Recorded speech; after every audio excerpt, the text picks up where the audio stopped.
Dubia जल बिच मरता प्यासा,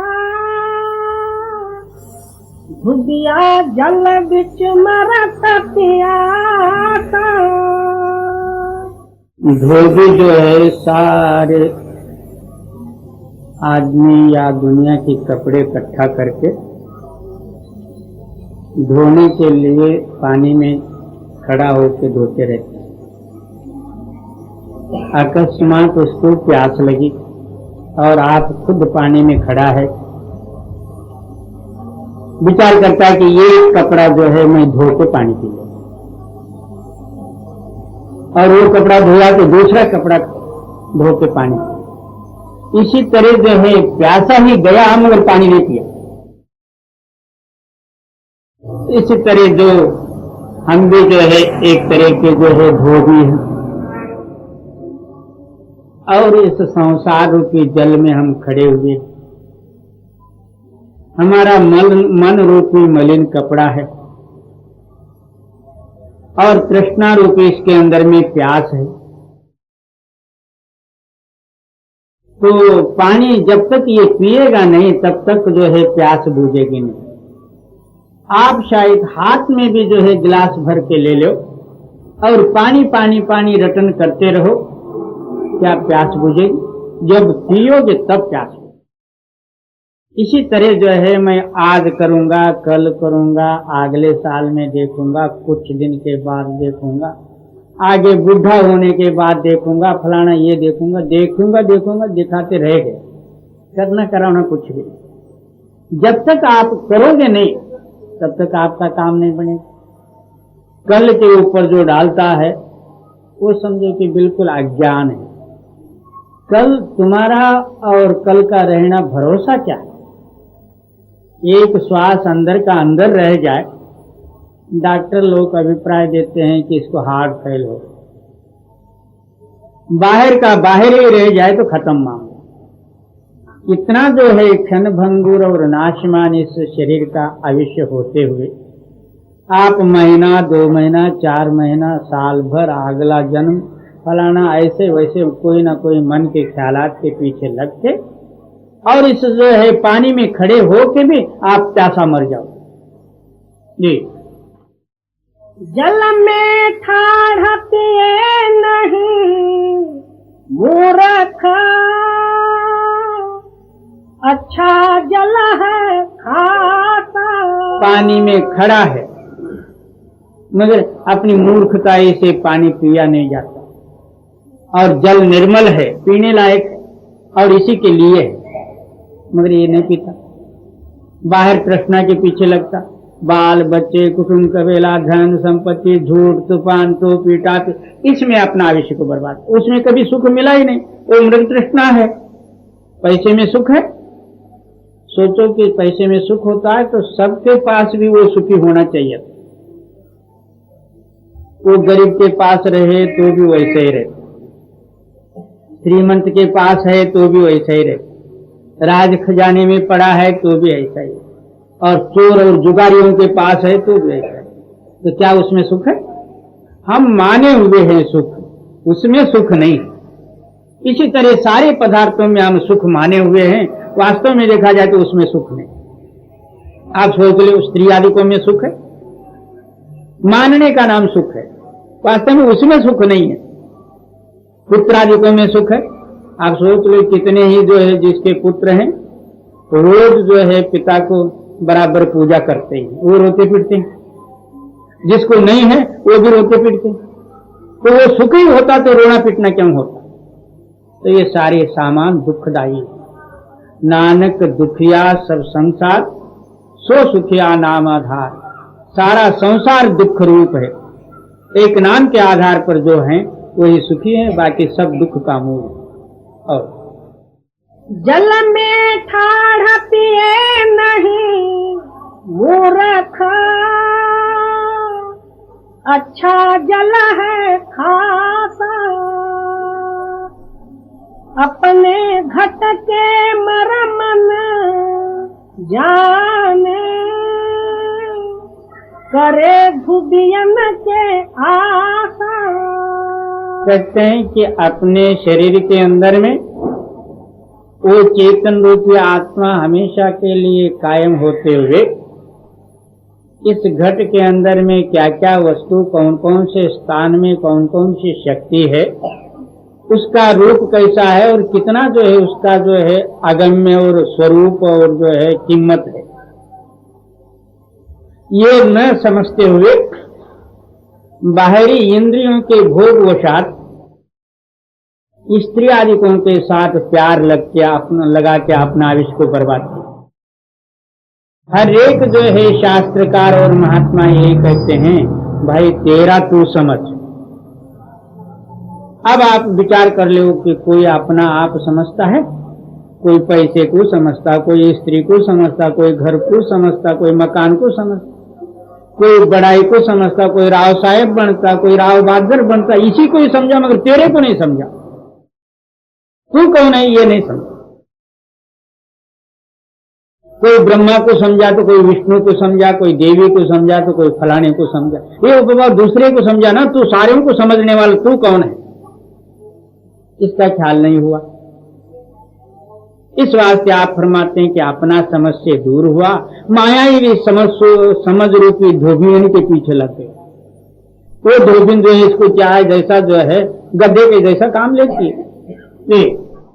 अपने घट के मरमन जाने,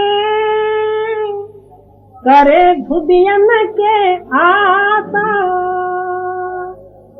छिन्न में धुदिया रोवे धोवे,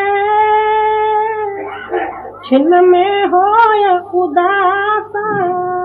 क्या उसमें इस संसार रूपी बंधन और मायावी पदार्थ के साथ संबंध होने के कारण से वो मायावी पदार्थ संयोग और वियोग होने से एक सेकंड मात्र में राजा से भी अपने आप को बढ़ के मान के सुखी समझता और दूसरे सेकंड में रोने पिटने के लिए तैयार होता, कभी कुछ कभी कुछ। यही जन्म भर हुआ, यह आज ही नहीं, जब से जन्मा तब से खुशी रंज, कभी रंज तो कभी खुशी, कभी प्रेम प्यार तो कभी विरोधता, इसी में इसका आविष्य गया। और छिन्न में धुबिया रोवे धोवे, छिन्न में होय उदासा, आपे बरे कर्म की रसरी, आपन गर के फासा। जैसा एक मकड़ी कीड़ा होता है, अपने ही पेट में से तंतु निकाल के एक जाला तान देता और आप ही उसके अंदर में फंस मरता, इसी तरह आप ही अपने हृदय से एक संस्कार, एक ख्याल उत्पन्न किया, मेरे को ये चाहिए और इससे मैं सुखी होऊंगा। एक संस्कार इसके हृदय से उठा, उसके कर्म में ये प्रवृत्त हुआ, कर्म करने का जो है मेहनत और प्रयास उठाया, आखिर वही कर्म ने इसको बांध दिया, जन्म भर उसी में कैद रहा। अंत समय में वही कर्म जो है इसको जमदूतों के हवाले किए, फिर आगे 84 का भागी हुआ। सोच लो सारे ही आपके अंदर से ही ये कर्म उठते हैं, रस्सी जो है बटा जाता और आपके ही गले को वो बांध देता, और तो दूसरा कोई है नहीं। इसलिए आप फरमाते हैं कि आप अपने हृदय से कर्म न उठाते हुए, संकल्प न उठाते हुए, केवल उस मालिक का याद रूपी एक नाम का ही याद उठाओ और बाकी सब भूल जाओ, तब वो मालिक सच्चा है और शाश्वत है, और आप भी जो है सच और शाश्वत रूप में लय हो जाओगे, ना जन्म है ना मरण। आपे बरे कर्म की रसरी, आपन गर के फासा। अपने आप ही रस्सी बांटा, अपने गले में डाला, आप ही फांस के मरा। सच्चा साबुन लेहिन मूर्ख है संतन के पासा। क्या कहते हैं कि सत्य जो है साधन, उसकी तलाश नहीं करता। जब तक जो है सत्य साबुन लेके इस मन रूपी मलिन कपड़े को घिसेगा नहीं, यानी चेतन शक्ति और नाम का संघर्ष मन के साथ जब तक नहीं होगा, तब तक जो है इसके दोष दूर नहीं हो सकते। और वो साबुन कहाँ मिलता? तो संतों के पास है, वहां ये जाता नहीं। बाहर जो है यही काला साबुन पीला साबुन ये ढूंढता। और सच्चा साबुन लेहिन मूर्ख है संतन के पास, दाग पुराना छूटत नाही, धोवत 12 मास। क्या नित्य प्रति ये सत्संग भी कर लेता और अपने आप को कुछ न थोड़ा बहुत जो है भक्त भी मान लिया, मगर अंदर जो है आपके हृदय के अंदर में जो अनादिकाल के जो संस्कार बैठे हुए जो मन के दाग हैं वो नहीं निकलते। सत्संग सुन लेगा, उसी टाइम के लिए हाँ करके मुंडी भी हिला देगा, सब कुछ करेगा, मगर संस्कार बीज वासना जब तक नहीं मरेगा तब तक जो है इसकी अंतस्करण शुद्ध नहीं होगी, तब तक उस मालिक के साथ इसका मिलाप नहीं होगा। और दाग पुराना छूटत नाही, धोवत 12 मास। अभ्यास भी करते हैं, साधन भी करते हैं, नित्य प्रति नाम स्मरण भी कर रहे हैं, सब कुछ हो रहा, होते हुए भी वो पहले पिछले जो दाग हैं कोट्यावधि जन्मों के वो नहीं दूर होते। जब तक वो बीज वासना दूर नहीं होंगे तब तक आपको भजन भी करने नहीं देंगे। हर एक भजनानंदी पुरुष से बात करो तो वो यही कहेंगे कि मेरा मन नहीं लगता, मेरा मन बाहर दौड़ता, मेरा मन नहीं लगता। इसका कारण क्या? तुम्हारा मन के अंदर में अंदर टिकने की शक्ति नहीं है, पिछले संस्कार रूपी पाप वासना है, इसलिए वो लेके बाहर आ जाता। सारे पापों से रहित होना ही एक स्थिरता ही का नमूना है। जब तक पाप वासना है मन खड़ा नहीं हो जाएगा। जैसा एक जो है समुद्र के अंदर में नौका छुटा हुआ और तूफान हवा है, उस हवा के कारण से नौका मर्जी जैसा जो जिधर भी जाएगा और डूबेगा। इसी तरह जो है इस संसार रूपी समुद्र में आपका जीवन नौका है। मन इंद्रिय भोगादिक जो है वो बादल और तूफान हवा है, वो जो है इस जहाज को हिलाते रहता है। तुम्हारा मन बाहर मुख होकर भोगों का चिंतन करते रहता, अंदर आने वाला कौन? इसलिए आप फरमाते हैं कि अंदर मन को जब तक स्थिरता ही न मिले, मन खड़ा न होए, तो अंदरी शक्ति से मिले कौन? जिस मन में अंदर मिलना है वो बाहर है। इस बात से आप फरमाते हैं कि अंदर खड़ा करके उस मालिक के यानी चेतन के साथ मिल जाओ, तब मन के दोष दूर होंगे। जी, एक रत्ती को जोरा लगावे, छोड़ दिए भरमासा। क्या हम ये मायावी पदार्थों के सुख और बड़ा ये द्रव्य संपदा और जो है स्त्री पुत्रादिकों की सुख एक रत्ती मात्र है।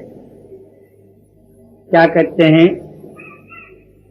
हरणी पाद मात्रणम मोहन से जगत प्रिया, सुख बिंदु मात्रणम दुख पर्वतम मेवचा। दुनिया ये सुख का जो है कितना है? एक बिंदु मात्र, क्षण मात्र है। और दुख कितना?